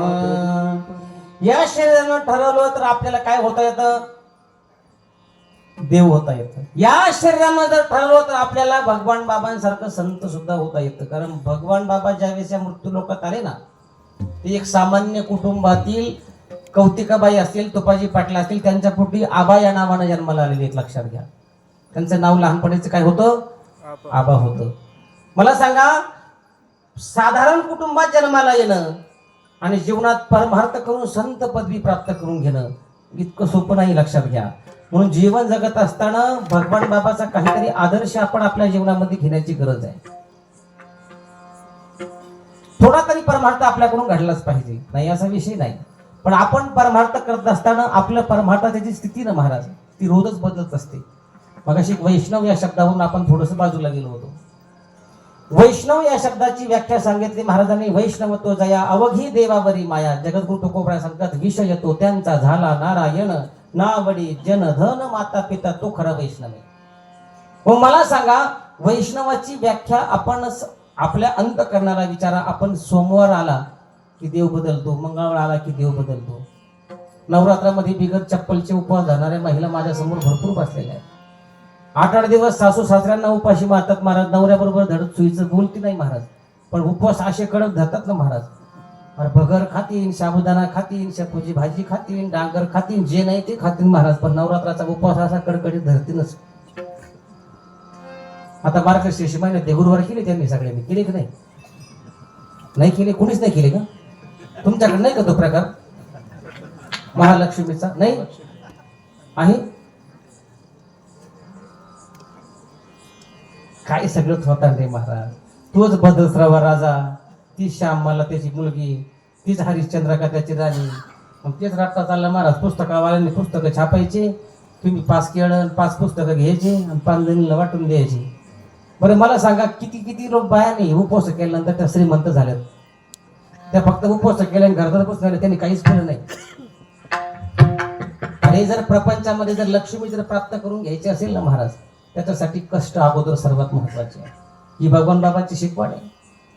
आणि आपल्या लेकरा बाळांना आपण सुसंस्कृत केलं पाहिजे, त्यांना चांगले संस्कार दिले पाहिजे, त्यांना शिकवलं पाहिजे, त्यांना पदवीधर केलं पाहिजे, त्यांच्या पायावरती त्यांना उभं करण्याचं काम आपण केलं पाहिजे. ही शिकवण भगवान बाबाची. तुम्ही भगवान बाबाचे चरित्र अभ्यासणारी सर्व मंडळी आहात, मला सांगण्याची तर गरजच नाही काय. कारण 10 वर्षापासून तुम्ही तेच कीर्तन ऐकतात. मला सांगा, भगवान बाबांनी आपल्याला दिलेली शिकवण काय आहे? कसले आले या अंधश्रद्धा, कसले आले गुरुवारण, कसले आले काय? नवरात्रामध्ये उपवास धरायचा महाराज. काही काही महिला अशा आहेत, सुना बरं का, ज्या आयुष्यात 6-6 वर्ष, 10-10 वर्ष, 30-30 वर्ष म्हातारी मरून जाते ना महाराज. त्या म्हातारी संघ बोलत नाही महाराज, पण त्यांच्या नवरात्राचे उपवासाचे थाट पायासोबत राहतात. अरे असे नवरात्र धरून वार बदलून भक्ती करून नाही परमार्थ होत महाराज. जीवनामध्ये जर सुख अपेक्षित असेल, तुकाराम महाराज म्हणतात, आपुला तो एक देव करून घ्यावा, तेने विना जीवा सुख नाही. एकच देव आपला करून घेण्याचा प्रयत्न केला पाहिजे. एक गाऊ आम्ही विठोबाचे नाम, आणि काचे काम नाही. आता असं म्हटलंय, इथं कोणाचे काही काम करत नाही. म्हणून जीवनामध्ये आल्यानंतर वार बदलून भक्ती करण्यापेक्षा एकच देव जो आपलासा करतो महाराज, त्याच्यावरती जो आपलं सर्व प्रेम अर्पण करतो, तो खरा वैष्णव आहे, ती खरी सद्गुरु भगवान बाबा आहे. म्हणून संत जर शोधायचे असेल ना महाराज, अगोदर त्याची अंतःकरणाची अवस्था शोधण्याचा प्रयत्न करा. वरच्या कपड्यावर फक्त बोलून जाऊ नका. फक्त भगवे कपडे घातले म्हणून त्याला साधू म्हणू नका. उस डोंगा परी रसनो हे डोंगा, काय भुलला शिवरले रंगा. जीवनामध्ये या कलियुगात साधू शोधणं आणि साधू सापडणं एवढं सोपं नाहीये. सद्गुरू भगवान बाबा होऊन गेले तसे आमचे सरळा बेटाचे असणारे सद्गुरू गंगागिरीजी महाराज होऊन गेले महाराज. कसा परमार्थ असेल त्या व्यक्तीचा? पंढरीच्या वारीला निघालं, ते स्वतःच्या हाताने एक काडी पिटी घ्यायची आणि त्या कोपीला काडी लावून द्यायची. त्याला म्हणायचं साधू. म्हणजे माया विरहित जीवन तू जगण्याचा प्रयत्न करतो ना, तो खरा साधू आहे. आशा ही समूळ खणून काढावी, तरीच गोसावी व्हावी देणे. सहज गोसावी पद किंवा सहज साधू पद इतकं सहजासहजी सोपं नाही महाराज. आणि तसा असणारा वैष्णव आहे महाराज. त्या वैष्णवाच्या संगतीमध्ये सुखाची अपेक्षा करणारे जगद्गुरु तुकोबराय आपल्या अभंगाच्या पहिल्या चरणात सांगतात. वैष्णव संगती सुख वाटे देवा. वैष्णव संगती सुख वाटे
जगद्गुरु तुकोबरायले सांगावं. वैष्णवा संगती सुख वाटे जीवा अनेक मी देवा काही नेनो. मला इतर कुठल्याही प्रकारची साधनाची कसलीच माहिती नाही महाराज.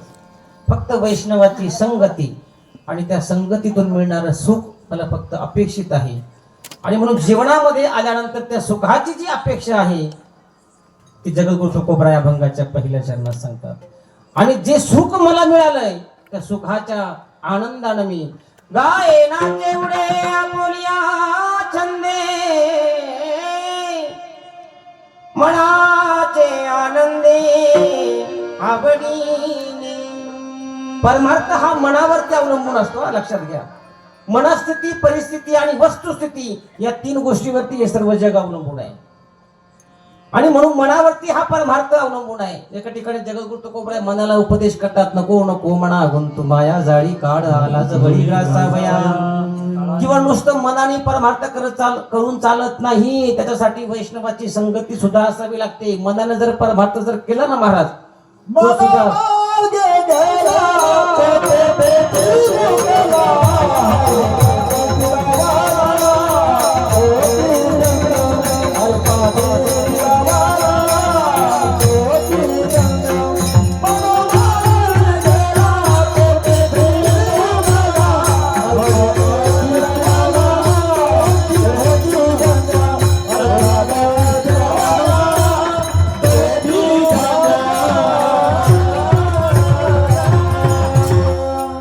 ज्ञानोबरायांनी सांगावं मनोमार्ग गेला तो तेथे मोकला हरी पाठी स्थिरावला तोचे धन्य. म्हणजे संतांच्या विचाराची सुद्धा गरज परमार्थासाठी आहे. म्हणून वैष्णवा संगती सुख वाटे जीवा. आणि सुख मिळालं की गाये नाचे उडे आपुल्या छंदे मनाचे आनंदे आवडीने. आणि जीवनभर जर परमार्थ करायचा असेल ना महाराज, त्या परमार्थामध्ये कुठल्याही प्रकारच्या काही शत्रू आहेत त्या परमार्थासाठी. आपण जर गळ्यात माळ घातली ना महाराज, जर एखाद्यानं गळ्यात माळ घातली, कालपर्यंत तो पित होता त्यानं जर अचानक गळ्यात माळ घातली ना, लोक म्हणतात जय हरी झाले का महाराज. म्हणजे लोक इथं सुद्धा नीट जगू देत नाही या परमार्थिक क्षेत्रात आले तरी. त्याच्यासाठी कसल्याही प्रकारची लाज बाळगायची नाही. लाज भय शंका भय, इथं परमार्थामध्ये कुठल्याही प्रकारचं भय बाळगायचं नाही. इथं मन मोकळेपणानं उड्या मारायचं महाराज. इथंच उड्या मारण्याची गरज आहे. आपण मन मोकळेपणानं उड्या कुठून मारतो महाराज? जीप काढू काढू डीजे पडून, बरोबर आहे. आता पहिले तर तरुण वर्ग नाचत होता, आता म्हातारी सुद्धा चळले महाराज. 80-80 वर्षाची म्हातारी डीजे पडून असतात महाराज. त्यांचे कान फार बधीर होत्या महाराज, पण ते काय ते पिलेले असतात महाराज. कशा उड्या मारायच्या? बरं नुसतं पुरुषांपुरतं म्हाताऱ्यांपुरतंही थांबलं नाही महाराज. आता महिला मंडळ सुद्धा उठल्यात महाराज. तुम्ही युट्यूबला पहा का 80-80 90 वर्षाच्या म्हाताऱ्या अशा डीजे पडून नाचतात भारी. अरे तिथं नाचू नका. धन्य जगी तोची एक हरिरंगी नाचे, रामकृष्ण वासुदेव सदा स्मरावाचे. इथं नाचण्याची गरज आहे. इथं नाचलं पाहिजे. इथं कसल्याही प्रकारची भीती बाळगू नका. लाज भय शंका, इथं तर शंका काही कारणच नाही. तुका म्हणे नाही विश्वास ज्या म्हणी पहावे पुराणी विचारुणी. इथं काही शंका घ्यायची गरज आहे महाराज. एका जनाधणी न घ्यावा संशय, निश्चयसी होय हरिरूप. नाथबाबा सांगतात बाबा इथं कसल्या प्रकारची शंका घ्यायची गरज नाही. लाज भय शंका दुराविला मान. आता या मानानं तर महाराज चांगल्या माना मोडल्या. मानानं चांगल्या माना मोडल्यात. आमच्या संगमनेर तालुक्यात जाऊन पाहा तुम्ही. आता तुम्हाला जर अभ्यासाचं असले ना, सहज संगमनेर तालुक्यात जाऊन तुम्ही बसा 4 चौघामध्ये, तुम्हाला कळेल हा मान काय असतो ते. जीवनात अपयश पचवणं आणि एखाद्यानं जर आपला मान सन्मान जर नाही केलं ना महाराज, आमच्यासारखा कीर्तन करायला सुद्धा जर एखाद्यानं जर समजा काही असं मान सन्मान थोडंसं कमी ठेवलं ना महाराज, आता आपलं सोडून द्या. मज पामरा एक आय थोर पायाची वाढत पाय. आपण सर्वसामान्य एक वारकरी माणसं आहोत. एक चालू आपलं कुठंतरी काहीतरी नाही तर फार कुठली काही संस्था नाही बरं का बाबा. कुठल्या संस्थेत गेलो नाही, काहीच नाही. फक्त आईचा हात लहानपणी धरायचा आणि हे लहानपणापासून आमची असणारी मित्रमंडळी यांचं समवेत राहून कीर्तनाची थोडी आपलं काहीतरी सुरुवात केली. बाकी कुठं संस्थेत नाही, कुठं शिकायला गेलो नाही, कुठं पंढरपूरला नाही, कुठं आळंदीला नाही. वाऱ्या वगैरे केल्यात, पण असं संस्थेत राहून कुठं काही शिकलो नाही. तुमच्यासारख्या मायबापाचे सर्व उपकार. बाकी जीवनामध्ये माझं स्वतःचं या ठिकाणी काहीही नाही. कारण स्वतःचं कधी म्हणावं लागेल, कुठंतरी 10-5 वर्ष संस्थेत राहिला, काहीतरी गुरुकडून काहीतरी आशीर्वाद घेतला. आमचे एकच गुरु महाराज, ते लहानपणापासून आमच्या सर्व गावाची आणि आमच्या परिसराची एकच गुरु सद्गुरु नारायणगिरीजी महाराज. आणि आताच्या काळात तोच वारसा पुढे चालवण्यासाठी आमचे असणारे हिंदू हृदय सम्राट स्वामी रामगिरीजी महाराज. बघा तुम्ही, बारकाईनं आपल्या हिंदू धर्माचं रक्षण करण्याचा प्रयत्न किंवा जी आपल्या सर्वांना जी उर्मी मिळते ना महाराज, त्या उर्मीचं एकमेव कारण म्हणजे आमच्या परिसरातील असणारे रामगिरी महाराज. अरे ज्याने कोणी पंढरीचा पांडुरंग परमात्मा प्रत्यक्ष डोळ्यानं बघितला नाही, ज्यानं अयोध्येचा श्रीराम बघितला नाही, ज्याने गोकुळीचा श्रीकृष्ण परमात्मा ज्याने बघितला नाही महाराज, ज्यांचं सद्गुरू स्वामी रामगिरीजी महाराजांचं दर्शन जर त्या ठिकाणी जर पायावरती डोकं ठेवून झालेलं असेल ना महाराज, त्यांना त्या परमात्म्याची अनुभूती झाल्याशिवाय राहणार नाही. आता तर चालतं बोलतं ब्रह्म जर म्हटलं ना महाराज, ते आमचे रामगिरीजी महाराज. म्हणून जीवनामध्ये सगळ्या गोष्टी करा महाराज. श्री गुरु सारिका असता पाठीराका, इतराचा लेखा कोण करेल. जीवनामध्ये गुरुवरती असणारा जो भाव आहे तो शुद्ध असला पाहिजे आणि कसल्याही प्रकारची मान मर्यादेला आपण त्या ठिकाणी कुठेही बळी पडू नये महाराज. म्हणून लाज भय शंका दुराविला मान न कळे साधन या परते. याच्यापेक्षा वेगळं साधन आणि काही बाळगायची गरज नाही महाराज. जीवनामध्ये भय पण बाळगायची गरज नाही, लाज पण बाळगायची गरज नाही. आणि एवढ्या सगळ्या गोष्टी एकदा सुटल्या, वैष्णवाच्या संगतीत गेलं, आनंदानं जर त्या ठिकाणी जर उड्या मारण्याचा नाचण्याचा प्रयत्न जर केला तर जगद्गुरु तुकोबराय सांगतात, तुका म्हणे आता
आम्हा जगदीशे सांभाळावे, गायनाचे उडे आपुल्या छंदे, मनाचे आनंद आवडीने. आणि असं जर केलं ना महाराज, सद्गुरूच्या सेवेत जर गेलं, जर आपल्या जीवनामध्ये जर गुरुला आपल्या अंतःकरणातला भाव त्या ठिकाणी घेऊन जर गुरुचं जर आत्मपरिचय करून त्याच्याकडून असणारं जे ज्ञान आपण जर संग्रहित करण्याचा प्रयत्न केला तरच परमात्मा भेटतो. बाकी परमात्मा तसा इतका सहजासहजी कुणाला भेटत नाही. हरी प्राप्ती शिवपाय धरावे संताचे ते पाय, तेने साधती साधणे तुटती भवाची बंधने. गुरुचं जर आपल्या जीवनामध्ये जर अनुग्रह जर झालेला असेल तर निश्चित स्वरूपानं या संसाराची असणारी बंधनं आहेत महाराज ते असे तुटून पडतात. त्या मायाजाळातून आपण निसटतो आणि आपल्या जीवनामध्ये परमार्थ रूपी क्षेत्रामध्ये जाऊन आपण जीवन आपलं कृतार्थ करण्याचा प्रयत्न करतो. जन्म आलो त्याची आजी फळा झालो साची, किंवा कृत्य झालो इच्छा केली ते पावलो. म्हणून जीवनामध्ये सगळ्या गोष्टी करा, पण भजन असेल कीर्तन असेल या गोष्टी करायला कधी विसरू नका.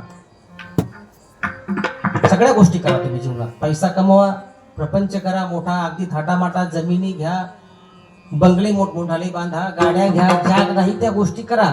पण त्या गोष्टी करत असताना त्यामध्ये कुठेतरी परमार्थाचा थोडासा का होईना आदर्श आपण आपल्या जीवनामध्ये स्वीकारण्याचा प्रयत्न केला पाहिजे. एकदा असंच झालं, मलढोणवरून आम्ही गोकुळ अष्टमीच्या कीर्तनाला इथं 10 ते 12च्या कीर्तनाला आलतो. मलढोण तुमच्याच परिसरात इकडे कुठेतरी वरती ना. आणि रात्री 10 ते 12 आमचं गोकुळ अष्टमीचं कीर्तन संपलं आणि आम्ही असंच तळेगाव मार्गी जात असताना तळेगाव मार्गे आम्हाला साधारण 2-2:30चा टायमिंग झाला होता. तिथं एक वृद्ध महिला आम्हाला भेटली, रस्त्याने पायी चालली होती. आता त्या वृद्ध महिलेला सहज विचारलं, आता म्हटलं 12:30 वाजता आपलं कीर्तन संपले, आता साधारण 2 वाजलेत आणि 2 वाजता ही म्हातारी रस्त्यानं पायी चालली, हिला वाघाची भीती नाही, हिला कसल्याची सर्प विंचवाची कसली भीती नाही. म्हटलं ही रात्री चालली म्हणून सहज मी गाडी त्या ठिकाणी, माझ्याकडे मोटरसायकल असते बरं का बाबा, मी फार मोठा महाराज नाही. ती गाडी आता या सरांची, आमचे थेटे सर माझ्याबरोबर आले, आमचे गुरुवारी आहेत. त्यांनी लहानपणापासून आम्हाला अतिशय चांगल्या अशा प्रकारचे धडे दिले, त्यांनी संस्कार आम्हाला लावले. तर मला त्या थेटे सरांची गाडी, म्हणजे मी काय फार मोठा महाराज नाही, मी तुमच्यातला एक सर्वसामान्य माणूस आहे. पण एवढं करत असताना त्या म्हातारीला मी सहज मोटरसायकलचा ब्रेक दाबला आणि एक प्रश्न विचारला. म्हणजे रात्री 2-2:30चा टायमिंग झालाय, आजी नेमकं तू चालली कुठं? आता मला एक मनात सहज जाणवलं, कारण मला तिथं जवळ वस्ती नाही, काही नाही. म्हातारीच्या हातात एक कंदील होतं, ती म्हातारी अशी लगबाग रस्त्याने निघली होती. मग सहज त्या म्हातारीला मी विचारलं की तू नेमकं आता एवढ्या रात्री 2 वाजता चालली कुठं? ती म्हातारी म्हणी तुला सांगायचंच नाही म्हणे आता. माझे हातपाय थकले, शरीर हातपाय असे फनफन करतात, मला घरात कोणी बरं पाहत नाही, नातू माझ्या संग बोलत नाही, सून मला सुईनं भाकर देत नाही, पोरग माझ्या संग धड बोलत नाही, मला राहायचंच नाही म्हणे आता, मी चालले आत्महत्या करायला, मला मरायचं म्हणे, मला काही जगायचं नाही. मग ती म्हातारी काय केलं, तिनं राग राग निघली, हातात कंदील होता, निघली जीव द्यायला. मग मला सांगा, ती जीव द्यायला निघली, म्हातारीला म्हटलं आजी तू नेमकं चालली कुठं? गप म्हणी, तुला काही कळालं नवळा काय सारखं सारखं तिथे तू कुठं चालली कुठं चालली? अगं म्हणलं जीव द्यायला एवढं सोपं नाही, जीव द्यायला म्हणजे तू नेमकं जीव द्यायला का चालली? म्हणे तुला समजायचं नाही, मला घरात कोणी बरं पाहत नाही, मी जीव द्यायला जाणार आहे, मी आता जीवच देणार आहे म्हणे, मला काही जगायची अपेक्षा राहिली नाही म्हणे. म्हणलं मग तू जीव द्यायला चालली, हातात कंदील घेऊन का मग चालली? ते म्हणे बरे मला इचू काढण्याचं भ्याव वाटत नाही. मग मला सांगा, जर इचू काढण्याचं भ्याव वाटत म्हणून जर तू जर जीव द्यायला जर चालली ना, हातात कंदील घेऊन चालले असले, एका ठिकाणी असाच प्रश्न एका ठिकाणी एका मुलाला विचारला होता महाराज एक जणांनी. तो मुलगा रेल्वे खाली जीव द्यायला चालला. महाराज कुठं चालला? रेल्वे खाली जीव द्यायला. परीक्षेत काहीतरी मार्क्स वगैरे कमी पडले, आई बापाची इच्छा काही त्या ठिकाणी पूर्णत्वाला गेली नाही, आई बापांनी घरात बेदम हाणला असेल, तो चालला. म्हणलं मग आता तुझ्या हातात पिशवी, पिशवीत नेमकं तो काय चालवलं? म्हणे डबा चालवला जेवणाचा. म्हणलं जेवणाचा डबा कशाला चालवला? म्हणे मग रेल्वे टाइम झाला. मग तसाही महाराज आपल्या अंतःकरणाची भावना शुद्ध असावी लागते. मग त्या ठिकाणी परमार्थासाठी असेल तर त्या परमार्थासाठी असेल. आपलं अंतःकरण जर शुद्ध ठेवलं तर परमार्थ निश्चित स्वरूपाने घडल्याशिवाय राहणार नाही. आणि म्हणून जगद्गुरु तुकोबारायांचा असणारा हा 4 चरणाचा अभंग आज या ठिकाणी श्री संत भगवान बाबा यांच्या असणाऱ्या या पुण्यतिथीच्या निमित्ताने या ठिकाणी निवडला. आपल्याला वेळ कमी होता, एक 10-5 मिनिटं तुमची मी जास्त घेतली, त्याबद्दल मी तुमची अगदी क्षमस्व आहे, माफी मागतो. माझ्याकडून चुकून आता ते काही मी जाणून बुजून नाही घेतलं, पण आता कीर्तनाच्या अनुषंगानं बरं फार कीर्तनाची मी 4 चरण सोडवण्याचा प्रयत्न केला नाही, सहज फक्त एका चरणावरती थोडंसं आपण बोलण्याचा प्रयत्न केलेला आहे. आणि म्हणून जीवनामध्ये जगद्गुरु तुकोबारायांनी वैष्णवाची व्याख्या सांगून त्या वैष्णवाच्या संगतीमध्ये सुख आहे. म्हणून भगवान बाबाची असणारी जी विचाराची संगती आहे ती आपण आपल्या जीवनामध्ये स्वीकारण्याचा प्रयत्न करा, हा जन्म सार्थकी होईल. ज्ञानेश्वर माऊली, ज्ञानराज माऊली,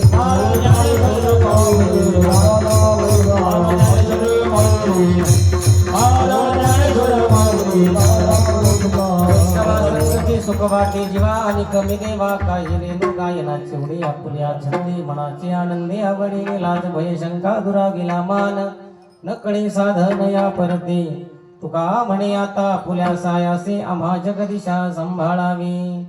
जीवनामध्ये या गोष्टी करत असताना परमार्थ हा शुद्ध भावानं केला पाहिजे. आता मला एकच फक्त 2 मिनिटं तुमची मी घेणार, जास्त काही घेणार नाही, झाला तेवढा टाइम तर फक्त 2 मिनिटासाठी आता एवढा लांबून आलोय. मला सांगा, जीवनामध्ये परमार्थ करत असताना आपल्या परमात्म्यावरती किती माया असावी. समजा आता इथं कीर्तन संपलं, आपण आपल्या आपल्या घरी आता जेवलो म्हणजे आपण आपल्या घरी जाणार आहे, बरोबर आहे की नाही? रस्त्यामध्ये इथं पुढे गेलं का एक पाण्याचा गटार, एक पाईपलाईन फुटलेली कुठेतरी रस्त्यात, आमची मगाशी गाडी आली तिथं, आणि त्या गटारामध्ये 2 मूर्त्या आहेत. एक भगवान बाबाची एक मूर्ती आहे, ती मातीची आहे, आणि लोखंडाची एक मूर्ती आहे, ती रावणाची आहे. मला सांगा तुम्ही अगोदर कोणती उचलशाल?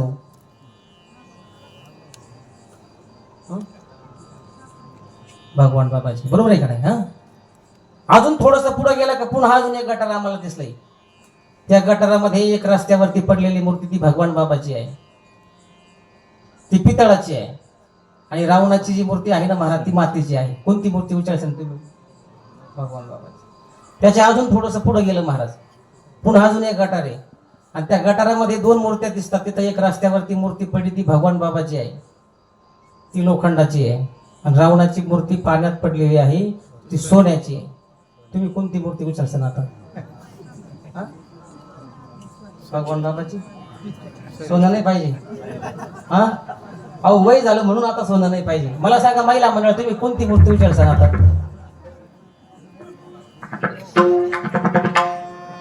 कोणती मूर्ती उचलसान? मोठ्यानं बोला ना. मी सांगत असतो ज्याची बायको मुकी तो सगळ्यात सुखी. तुम्हाला बोलता येतं ना? हो तुम्हीच काय दादा हो, मगर महाराज काय, मगर महाराजचा बाप जरी आला ना महाराज तरी सोन्याचीच मूर्ती उचलीन दादा. हे सगळं थोतांड आहे. म्हणून मगाशी मी सांगून गेलो, मनी नाही भाव म्हणे देवा मला पाव, देव बाजारचा भाजीपाला नाही रे. आणि जीवनामध्ये आल्यानंतर आपल्या अंतःकरणाची अवस्था शुद्ध करून परमार्थ करण्याचा प्रयत्न करा. म्हणजे जीवनामध्ये वैष्णवाच्या संगतीत राहण्याचा प्रयत्न करा. असं चारही चरणाचा जगद्गुरु तुकोबरायांचा अभंग मी आपल्या समोर ठेवण्याचा प्रयत्न केला. विठ्ठल जय जय विठ्ठल, जय जय विठ्ठल, विठ्ठल जय जय विठ्ठल.